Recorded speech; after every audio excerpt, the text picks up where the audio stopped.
Imaginez confier l'histoire intime de votre famille à une intelligence artificielle, mais genre en lui hurlant littéralement dessus, en lettres majuscules, tu vois. Ouais, le fameux prompt. Exactement. Le chercheur écrit, je cite, zéro inférence, zéro remplissage narratif, interdit d'inventer. Si une donnée n'est pas dans les documents officiels, répond uniquement non constaté. C'est un point de départ qui est vraiment saisissant. Parce que le concepteur de cette instruction, il refuse de laisser la moindre place à ce qu'on appelle les hallucinations de l'IA. C'est clair. Tu sais, cette tendance qu'ont les algorithmes à combler les vides avec des probabilités. Mais là, non. Ce qu'on a devant nous aujourd'hui, c'est pas un album de famille avec des souvenirs un peu adoucis par le temps. Ah non, pas du tout. C'est le Projecto AR, une base de données brute, obsessionnelle même. Elle a été compilée en 2026 par un homme qui cherche à reconstruire la réalité factuelle sur son père et sa grand-mère. Mais vraiment au millimètre près. Et il va extrêmement loin dans son exigence.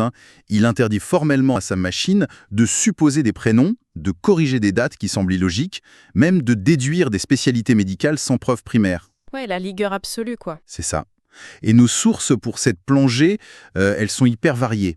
On a des actes d'état civil français et espagnol du début du XXe siècle, des études cliniques très spécifiques des années 70, et même des factures de pompes funèbres. Des factures, des registres de cimetières, oui, tout y passe. Voilà. Et notre mission aujourd'hui, pour tous ceux qui nous écoutent, c'est de décortiquer cette méthode d'investigation implacable. On veut comprendre comment on bâtit une vérité inébranlable sur une lignée familiale. Et c'est un exercice véritablement vertigineux parce que la méthode employée ici, elle remet en question la perception même que nous avons de nos identités. Comment ça, Evelyne ? La plupart des gens pensent que leur existence est solidement ancrée dans la mémoire de leurs proches, dans les récits qu'on se transmet au repas de famille, tu vois. Oui, la tradition orale. Exactement. Mais ce dossier documentaire, il démontre carrément l'inverse. Face aux institutions, à la loi, au temps, notre identité ne tient parfois qu'à une petite note raturée en marge d'un registre poussiéreux. C'est fou quand on y pense. C'est dingue. Quiconque s'est déjà heurté aux incohérences de sa propre histoire ou a cherché à prouver un lien de parenté va trouver dans la méthode de ce chercheur une sorte de manuel de survie intellectuelle. Bon, il faut qu'on décortique ça chronologiquement. Parce que le sujet principal de ce projet d'investigation, donc le père du chercheur, a une trajectoire hors du commun. Absolument. Le docteur Andrés Aroniz Reverchon. Voilà, qu'on désigne tout au long du projet sous l'acronyme AAR. Il naît à Madrid en 1936. Il devient par la suite un brillant spécialiste en médecine interne et en endocrinologie. Il est même répertorié sous le numéro d'ordre 11 320. Un numéro officiel bien accrédité. Toujours. Mais la tragédie fondatrice de ce médecin, c'est que sa grande vocation scientifique, elle est née d'une bataille intime et brutale. Avant d'être médecin, il a été son propre premier patient. Ouais, un patient aux prises avec une pathologie d'une cruauté redoutable pour l'époque. Le doctorat développe un diabète juvénile extrêmement sévère. Il est diagnostiqué en 1944. Ah ouais, 1944. Il a quoi, 8 ans ? Il n'a que 8 ans. Et il faut bien mesurer ce que signifie être diabétique dans l'Espagne des années 40. C'est pas la médecine d'aujourd'hui. Mais pas du tout. Les insulines de synthèse ultra calibrées, les pompes automatiques ou les capteurs qu'on connaît, ça n'existe absolument pas. Le traitement repose sur des injections animales. Des insulines de porc ou de bœuf, c'est ça ? Exactement, très difficile à doser. Administré avec des seringues en verre qu'il faut faire bouillir sur la gazinière, le contrôle glycémique est totalement chaotique. L'enfer au quotidien, quoi. C'est ça, ça alterne entre des crises d'hypoglycémie soudaine et une hyperglycémie chronique, ce qui, inévitablement, ouvre la porte à des complications systémiques dévastatrices sur le long terme. Ce qui nous amène, je pense, à l'élément le plus époustouflant des archives médicales de ce dossier. On a sous les yeux une étude clinique formelle. Elle est publiée et datée de mai 1975. L'étude RAP 74. Voilà. Le titre est super sobre, très technique, RAP 74. Mais quand on se penche sur la méthodologie de l'essai, c'est un truc de fou. Le cobaye unique de ce traitement expérimental n'est autre que l'auteur de l'étude. Le docteur Ahar lui-même. Ouais. Le docteur Ahar décide d'utiliser son propre corps en souffrance comme laboratoire exclusif. Il faut qu'on déballe ça, c'est comme le mythe du savon fou, mais d'un héroïsme absolu. Il objective sa propre souffrance pour la science. C'est exactement ça. Il se lance dans une auto-expérimentation rigoureuse d'une durée de 162 jours.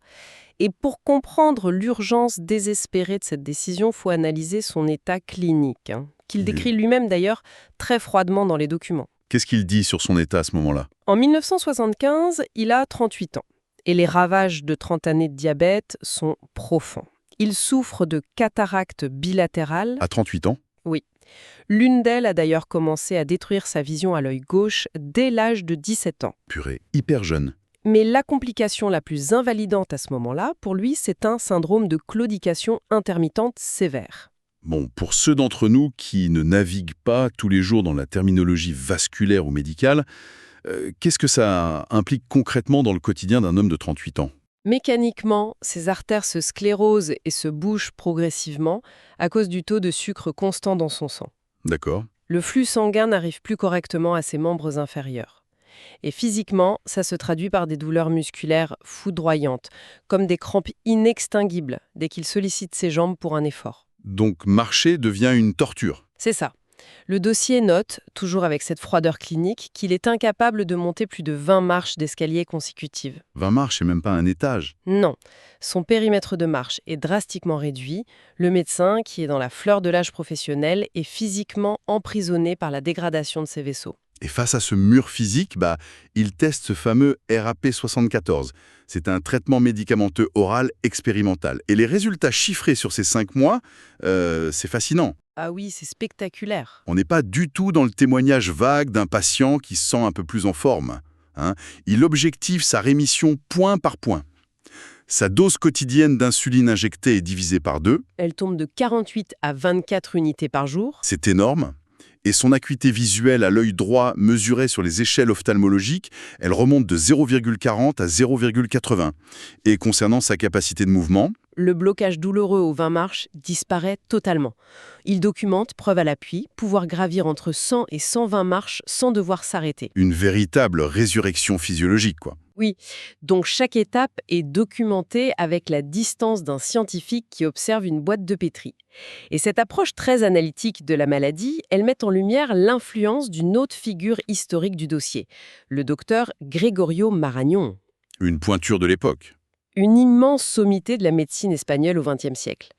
Les archives nous apprennent que Aher est devenu le patient personnel du docteur Marañón dès l'âge de 12 ans, précisément pour tenter de stabiliser ce diabète infantile. Donc, le grand professeur qui soigne l'enfant malade devient, au fil des années et des consultations, le mentor spirituel et académique de l'étudiant. La transmission est flagrante. Aher fait ensuite ses classes universitaires sous la tutelle directe de Marañón, à l'hôpital provincial de Madrid. Le chercheur a même numérisé un manuel d'endocrinologie avec une dédicace très personnelle offerte par le maître à son élève en 1957. Waouh. C'est la naissance d'une carrière médicale qui n'est pas dictée par le hasard ou la pression familiale, tu vois. Elle est imposée par une nécessité vitale, combattre le dysfonctionnement de son propre organisme. C'est magnifique, mais malheureusement, les succès cliniques du RAP74 n'offrent qu'un répit temporel. Oui, l'histoire prend un tournant tragique. Le docteur Ehrhard meurt d'une hémorragie cérébrale massive le 5 juin 1979. Il est terrassé subitement chez lui au moment du petit déjeuner. Il a seulement 43 ans. 43 ans, c'est tellement jeune. Et cette mort foudroyante crée une fracture irréversible. Il laisse derrière lui sa femme et surtout un jeune fils de 9 ans, identifié dans la base comme Agias. C'est ça, le fameux chercheur de 2026. Voilà. Et ce décès soudain, il provoque pas seulement un traumatisme affectif immense, il crée aussi un gigantesque trou noir documentaire. C'est ce vide administratif qui, presque 50 ans plus tard, va forcer ce fils à se transformer en archiviste impitoyable. Parce que le moteur initial de cette quête menée en 2026, il est purement bureaucratique en fait. Ah oui, c'est pas juste pour faire un arbre généalogique joli dans le salon. Pas du tout. Le fils, Aja, entame des démarches complexes pour obtenir le certificat de nationalité française, le fameux CNF. Or, la législation française, le droit du sang, ça rigole pas. Ça exige des preuves d'une solidité inattaquable. Et il doit prouver quoi exactement, Evelyne? Il doit prouver que la grand-mère paternelle, donc la mère du défunt Dr Aher, était bien française et a pu transmettre légalement cette nationalité jusqu'à lui. Et j'imagine que l'administration française s'en fiche un peu des anecdotes de famille. Ah les simples livrets de famille griffonnés, les photocopies ou les témoignages sur l'honneur, c'est poubelle. Ça n'a aucune utilité. Il faut établir une chaîne de filiation parfaite, ininterrompue, prouvée uniquement par des actes d'état civil certifiés. Et c'est précisément ici qu'on découvre ce que je qualifierais de véritable audit comptable de l'ADN juridique, le protocole ARV 2.0. C'est fascinant la façon dont il classe la donnée. Oui, pour construire son dossier face à l'État, le fils refuse de compiler ses données au hasard. Il classe chaque information selon une hiérarchie probatoire très stricte. On ne parle plus de vrai ou de faux. Non, c'est fini ça. On commence par la simple suggestion, puis on monte en gamme vers le statut indicio muy fuerte, l'indice très fort. Ensuite vient le niveau candidata. Et tout en haut de la pyramide, le seul statut qui compte pour valider une filiation, c'est accreditado, l'information accréditée par une source primaire. C'est une méthode clinique, implacable. Ouais, mais je m'arrête là une seconde. Parce que l'application d'un tel protocole au sein de sa propre famille, ça pose quand même une vraie question humaine. Comment ça? Exiger le tampon clinique accréditado juste pour accepter de valider le prénom usuel de sa propre grand-mère, c'est presque glaçant de cynisme, non? Pourquoi traiter sa grand-mère comme une scène de crime? C'est pas un peu déshumanisant de rejeter la mémoire orale? Je comprends tout à fait cette réaction. Cette suspicion envers la mémoire familiale peut paraître très froide, voire inhumaine. Mais en fait, c'est le fondement même de la généalogie scientifique. C'est-à-dire? La famille agit, bien malgré elle, comme un filtre. Ça déforme ou ça embellit le passé. C'est une fabrique à mythes protecteurs. Et l'exemple du prénom de cette fameuse grand-mère, c'est le quai d'école parfait, qui donne raison à Ajas. L'histoire du prénom, c'est vrai que c'est fou. Durant toute la vie adulte de cette femme en Espagne, sur ses papiers d'identité, ses documents bancaires, dans les registres de l'Église, et même sur son acte de décès, elle est nommée Antonia, parfois Antonietta. Donc pour tout le monde, c'est Antonia. Ses propres enfants et petits-enfants la pleurent sous le nom d'Antonia. Sauf que, si on applique la méthode de l'audit et qu'on traverse la frontière pour retourner à l'acte de naissance français, Antonia s'évapore complètement. Le prénom disparaît des radars, oui. Totalement. Quand Agias réussit à obtenir la copie certifiée aux archives municipales de Lyon, l'acte numéro 394 du 12 juin 1902, le nouveau-né est déclaré sous le nom de Gabrielle Antoniette Réverchon. Le prénom Antonia n'existe pas légalement. Il n'existe pas. Et inversement, le prénom officiel Gabriel a été totalement effacé, gommé de son existence en Espagne. C'est là que le protocole prend tout son sens. S'il avait aveuglément fait confiance à ce que la famille savait être vrai pour son CNF, le dossier aurait été rejeté direct par les magistrats français. Pour rupture de cohérence patronymique, c'est ça. Exactement. L'administration ne valide pas les sentiments ou les habitudes. Elle exige des concordances documentaires strictes. C'est quand même vertigineux de se dire qu'on peut traverser une vie entière, se marier, avoir des enfants et mourir sous une identité qui n'est juridiquement pas la nôtre. C'est très fréquent à cette époque, tu sais. Plongeons d'ailleurs en détail dans cet acte 394 de Lyon, parce qu'il ouvre une toute nouvelle dimension à l'enquête, beaucoup plus sombre. Oui, l'ambiance de cette naissance est particulière. L'acte décrit un accouchement aux allures clandestines. Ça a lieu en pleine nuit, à 4 heures du matin, au numéro 3 de la rue du Doyenné. Et c'est pas un hôpital, hein? C'est le domicile privé d'une sage-femme, Zélie Tondari. Voilà. La mère déclarante, c'est Marie-Félicie Réverchon, 27 ans. Et au moment de qualifier l'enfant, l'officier d'état civil inscrit noir sur blanc la mention « enfant naturel ». Un terme administratif lourd de sens en 1902. Ça porte un poids de réprobation sociale écrasant. Ça veut dire quoi juridiquement? Que les parents ne sont pas mariés. Et dans ce cas précis, que l'identité du père biologique est totalement passée sous silence. La case du père reste ostensiblement vide. Le vide absolu?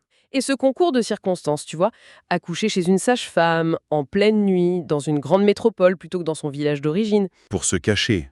ça suggère fortement une volonté de dissimuler une grossesse hors mariage pour échapper à la honte de l'époque. Et face à ce vide sur l'identité du père, le réflexe humain, c'est d'inventer des histoires.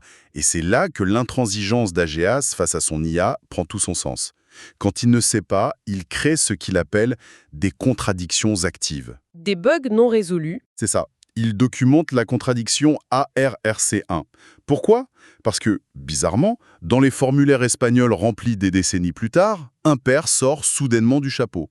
Un certain Antonio Réverchon. Ce qui relève de l'invention pure et simple pour sauver les apparences en Espagne. Dans l'Espagne franquiste ou juste conservatrice, il était inenvisageable de présenter un livret de famille avec une filiation paternelle vide. Donc ils ont fabriqué un père. Littéralement. Avec une astuce super grossière en plus. Ils ont masculinisé le prénom d'usage de la fille, Antonia, pour créer le père, Antonio. C'est gonflé. Et le chercheur le voit. Il le note, mais il refuse de créer un lien avec ce fantôme. Zéro inférence. Exact. Tout comme l'anomalie ARRC3. Sur l'acte de naissance espagnol du docteur AR en 1936, le nom de jeune fille de la grand-mère devient brusquement Réverchon-Charentin. D'où il sort ce nom de Charentin? Origine inconnue. C'est une donnée orpheline, une aberration. Et c'est là qu'on voit la différence avec un généalogiste amateur qui voudrait à tout prix lisser l'histoire, forcer les pièces du puzzle. Oui, on a envie que ça colle. Mais le projet ARR exige l'inverse. Il isole l'anomalie. Il la traite comme une clé cryptographique qui n'a pas de serrure. Et il accepte de vivre avec cette asymétrie. D'accord, l'intégrité est louable, mais bon, il a quand même une enquête matérielle à boucler pour son certificat. Le point de blocage devient la mère célibataire, Marie-Félicie Réversion. Il faut la trouver, elle. Bah oui. L'enquêteur se plonge dans les tables décennales de Lyon. Il scrute les lignes pour trouver sa naissance. Résultat, rien. Introuvable. Alors, si elle n'est pas née à Lyon, et qu'elle a accouché sous le manteau, comment on évite qu'elle disparaisse totalement des radars? Un cheveu de l'invisibilité totale. En généalogie de haut niveau, on ne s'attaque jamais au mur frontalement. On cherche les portes dérobées. Le document charnière. C'est ça. Il a dû élargir géographiquement. Et en croisant les bases départementales, il découvre une Marie-Félicie Reverchon, née en 1874 à Arzay, un petit village en Isère. Mais attends, Reverchon, c'est courant dans le coin. Comment on prouve sans aucun doute que cette petite fille née en Isère en 1874 est la même femme de 27 ans qui accouche clandestinement à Lyon en 1902? Sans preuve, c'est de la déduction. Zéro inférence, on a dit. La connexion se fait par le document charnière. Puisqu'il ne trouve rien sur elle directement, il suit les traces de ses frères et sœurs d'Arzay. Ah, malin. Il exhume l'acte de mariage d'un certain Prosper Reverchon, célébré en mai 1914 à Cérizine-du-Rhône. Prosper est identifié formellement comme le frère de la Marie-Félicie d'Arzay. Et elle est la pauvre. Parmi les signataires témoins du mariage, on trouve une ligne manuscrite en bas de page, je cite « Félicie Reverchon, âgée de 39 ans, profession de cuisinière à Lyon, sœur de l'époux. » Wow, la pièce maîtresse qui verrouille tout. L'âge, la profession, la ville. Tous les paramètres s'alignent mathématiquement. 39 ans en mai 1914, ça valide l'année de naissance, en 1874, et cuisinière à Lyon atteste de son parcours migratoire vers la ville de l'accouchement mystère. C'est magnifique. Cette simple phrase transforme une hypothèse fragile en un fait massif, statut accreditado. La chaîne de preuves est soudée pour la justice. C'est ça. Un employé des pompes funèbres qui lit 1956 au lieu de 1958 pour le décès de Marie-Félicie. Ou la bureaucratie médicale qui inverse les numéros 141 et 276 sur le diplôme officiel du docteur Ahar. Ces coquilles ajoutées aux omissions volontaires, comme l'enfant naturel, ça nous renvoie à l'enjeu philosophique de la démarche. L'hygiène mentale face à l'information. Exactement. À notre époque saturée d'approximations, où on se contente de la première réponse d'un algorithme génératif ou d'une légende familiale, le projet AER est un acte de résistance intellectuelle. Faire l'effort de séparer la légende séduisante du fait froidement documenté. Savoir douter de ses propres mythes. Refuser l'inférence facile. Et toute cette rigueur me pousse à retourner la perspective pour conclure cette exploration. Vous, tous ceux qui nous écoutez aujourd'hui, laissez-moi vous soumettre une idée à méditer. Je t'écoute. Imaginez que dans 50 ou peut-être 80 ans, un enquêteur du futur, disons votre propre arrière-petit-fils, décide d'appliquer ce même protocole clinique impitoyable aux traces que vous laissez dans le monde aujourd'hui. Ah oui, l'immensité de nos communications numériques. S'il croisait vos dossiers médicaux, vos assurances, vos actes administratifs et vos messages avec cette même intransigeance, quelle contradiction flagrante, quel mystère béant ou quelle petite fraude sociale du quotidien trouverait-il? C'est une excellente question. Au bout du compte, serons-nous définis par les belles histoires filtrées qu'on raconte à nos enfants, ou serons-nous jugés uniquement par cette froide paperasse qui nous survivra quoi qu'il arrive? C'est une perspective qui, honnêtement, donne le vertige.